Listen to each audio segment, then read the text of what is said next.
Ассалаумағалейкум достар.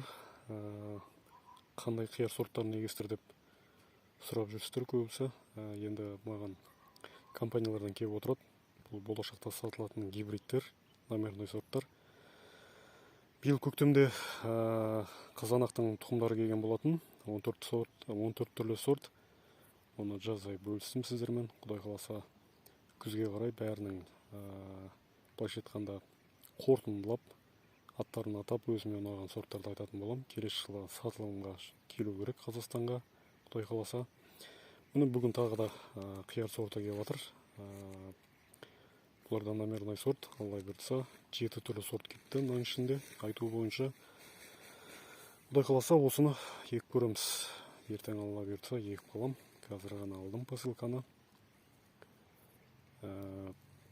Күзде бұнда қандай сорт екенін жалпы қайсысын маған айтатын болам.